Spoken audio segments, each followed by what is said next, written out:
इस बीच बड़ी खबर आपको बता दें, प्रधानमंत्री नरेंद्र मोदी ने 1.5 साल में 10 लाख लोगों को अलग अलग मंत्रालयों में बहाली के निर्देश दिए हैं। पीएमओ ने ट्वीट करके इसकी जानकारी दी है। तो रोजगार को लेकर प्रधानमंत्री मोदी का ये नया निर्देश। साथियों, आज भारत में नौकरियों के निरंतर नए मौके बन रहे हैं। जी हाँ दोस्तों, अगर आप भी एक गवर्नमेंट जॉब का इंतजार कर रहे हो या फिर एक सरकारी नौकरी लेना चाहते हैं तो आप सभी के लिए सरकारी अस्पताल की नई भर्ती आ चुकी है। यानी कि दोस्तों, सरकारी अस्पताल के अंदर नई वैकेंसी आ चुकी है जिसके अंदर महिला और पुरुष दोनों ही अप्लाई कर सकती हैं। साथ ही साथ आप ऑल इंडिया आवेदन कर सकते हैं, चाहे आप किसी भी राज्य से आते हैं आप इसके अंदर नौकरी ले सकते हैं। आप दोनों, आप महिला और पुरुष दोनों ही अप्लाई कर सकती है। इसके अलावा यहाँ पे आपका काम सिर्फ और सिर्फ पर्ची काटने का आपका जॉब रहेगा।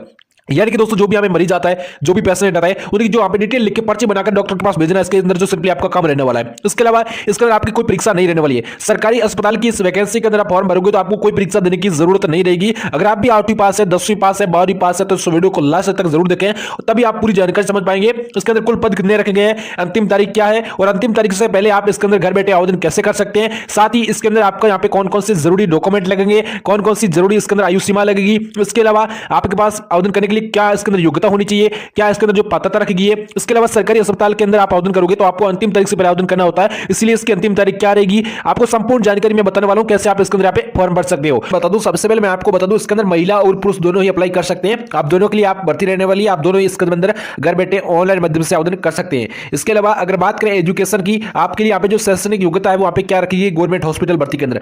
गवर्नमेंट हॉस्पिटल की वैकेंसी के लिए जो भी आप आवेदन करना चाहते हैं आवेदक, उनको बता दूं वो कम से कम इसके अंदर यहाँ पे 10वीं 12वीं पास होना चाहिए। आप इसके अंदर आवेदन करना चाहते हो तो आप 10वीं पास है, यहाँ पर 12वीं पास है तो इसके अंदर आसानी से अप्लाई कर सकते हो। आगे चाहे आपने यहाँ पे बीए कर रखी हो, यहाँ पे बीएससी कर रखी हो, या फिर आप बीए आपने जो भी डिग्री ले रखी हो, आप यहाँ पे कम से कम 10वीं पास है, यहाँ पे 12वीं पास है तो आसानी से अप्लाई कर सकते हैं। इसके अलावा बात करें एज लिमिट की, यानी कि दोस्तों इसके अंदर जो आपकी आयु सीमा है वो यहाँ पे क्या रहने वाली है सबसे पहले हम जान लेते हैं। तो आयु सीमा की बात करें तो आप देख सकते हो मिनिमम एज आपकी 18 वर्ष रखी गई है और यहाँ पे अधिकतम है जो यहाँ पे 35 वर्ष। 18 से लेकर 35 वर्ष के बीच में जो भी यहाँ पे कैंडिडेट आता है, जो भी यहाँ पे महिला पुरुष जो भी दोस्त आता है वो यहाँ पे आसानी से आवेदन कर सकता है। इसके अलावा आप ओबीसी कैटेगरी से हैं, एससी एसटी कैटेगरी से तो आपको 3 से 5 साल की छूट मिल जाती है। यानी कि कहने वाली बात यह आती है कि आप 18 से लेकर 40 वर्ष तक आप आसानी से अप्लाई कर सकते हैं। सरकारी नियमों के अनुसार आपको 3 से लेकर 5 साल की छूट मिल जाती है। इसके अलावा बात कर लेते हैं कि आप इस अस्पताल वैकेंसी के अंदर आप फॉर्म भरोगे तो आपका काम क्या रहेगा।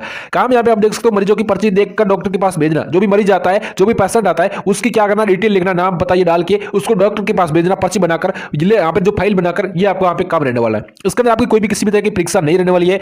आपको यहाँ पे सीधे डायरेक्टली इंटरव्यू के तौर पर यहाँ पे आपको मेरिट के आधार पर लिया जाएगा। अब बात करें एप्लीकेशन फीस की, जो फॉर्म फीस आपकी क्या रहने वाली है। गवर्नमेंट हॉस्पिटल भर्ती के लिए आपको कोई आवेदन शुल्क देने की जरूरत नहीं है। आप इस भर्ती के अंदर बिल्कुल फ्री में आवेदन कर सकते हो। काफी सारी भर्तियां उनके अंदर आपका फॉर्म फीस लगता है, लेकिन इस गवर्नमेंट हॉस्पिटल की वैकेंसी के अंदर आपको किसी भी तरह का कोई यहाँ पे जो है फॉर्म फीस नहीं देना पड़ता है। आप बिल्कुल फ्री में आवेदन कर सकते हैं। अब बात कर लेते हैं सैलरी आपको कितनी दी जाती है। आखिरकार जो आपकी नौकरी है आपको पर्ची काटने का, तो उसके अंदर आपको यहाँ पे जो सैलरी यहाँ पे कितनी मिलेगी। सैलरी की डिटेल की बात करें तो आपको 35,000 रुपये प्रतिमा यहाँ पे सैलरी मिल जाती है। यहाँ पे आप देख सकते हो आपको 35,000 से भी प्लस आपको प्रतिमा आपका वेतन दिया जाएगा, जो सैलरी दी जाएगी। इसके अलावा आपको कई सारे लाभ भी मिलते हैं जो कि मैं आपको आगे वीडियो के अंदर बताऊंगा। यहाँ पे आप खुद यहाँ पे इसके देखकर वेबसाइट पर जाकर देख सकते हो।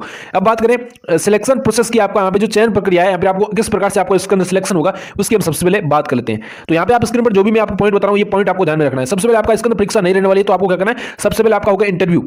यानी कि दोस्तों आपका इंटरव्यू होगा, सरकारी नियमों के अनुसार आपका इंटरव्यू लिया जाएगा। उसके अंदर आपको आपका नॉलेज हो गया, आपकी पर्सनालिटी होगी, आप इससे योग्य है पर नहीं है तो ये आपका चेक किया जाएगा। उसके बाद आपके डॉक्यूमेंट चेक किए जाएंगे, आपके डॉक्यूमेंट सत्यापन होंगे कि आपके डॉक्यूमेंट ओरिजिनल है या फिर डुप्लीकेट। उसके बाद फाइनली आपको मेरिट की लिस्ट में जोड़ दिया जाएगा और ये आपका यहाँ पे 3 प्रोसेस के अंदर आपकी जो चयन प्रक्रिया रहने वाली है। तो इस प्रकार से आपको यहाँ पे सरकारी नौकरी मिलेगी अगर आप आवेदन करना चाहते हैं तो। इसके अलावा बात करें जॉब की लोकेशन की, तो आप ऑल इंडिया आवेदन कर सकते हैं। आप देख सकते हो ऑल इंडिया किसी भी क्षेत्र से आते हैं, यहाँ पे किसी भी राज्य से आते हैं तो आप आवेदन कर सकते हैं। महिला, अब बात करें महिला पुरुष दोनों के लिए वैकेंसी है, तो इसके अंदर आप जो महत्वपूर्ण दस्तावेज है, जो डॉक्यूमेंट है वहाँ पे कौन कौन से रहने वाले, सबसे पहले मैं आपको बता देता हूँ। डॉक्यूमेंट आपके पास होने चाहिए तभी आप इसका आवेदन कर सकते हैं, इसलिए आपको डॉक्यूमेंट बहुत ही ज्यादा जरूरी होते हैं। तो दोस्तों आप आवेदन करना चाहते हो तो आपके लिए आप 10वीं की अंक तालिका और 12वीं की अंक तालिका, यानी कि दोस्तों 10वीं 12वीं की जो अंक तालिका होती है, जो मार्कशीट होती है, वो आपके पास होनी चाहिए इस भर्ती के आवेदन करने के लिए। और अपने राज्य यानी कि दोस्तों आपका जन्म प्रमाण पत्र होता है वो आपके पास होना चाहिए, जो निवास प्रमाण पत्र है वो आपके पास होना चाहिए, जाति प्रमाण पत्र हो गया, आय प्रमाण पत्र हो गया। ये डॉक्यूमेंट जो आपको मैं बता रहा हूँ ये आपके पास यहाँ पे होने चाहिए तभी आप आवेदन कर सकते हैं।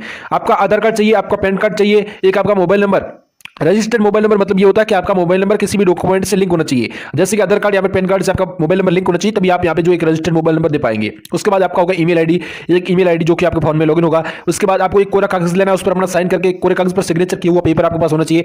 10वीं की और 12वीं की जो मार्कशीट होती है मैंने आपको पहले बताया ये आपके पास होनी चाहिए, क्योंकि ये योग्यता का प्रमाण पत्र है। यानी कि दोस्तों आपकी योग्यता का प्रमाण पत्र यही है। तो यहाँ पे 10वीं 12वीं की जो मार्कशीट होती है, चाहे 10वीं की हो चाहे 12वीं की, एक मार्कशीट आपके पास यहाँ पे होनी चाहिए अगर आप आवेदन करना चाहते तो।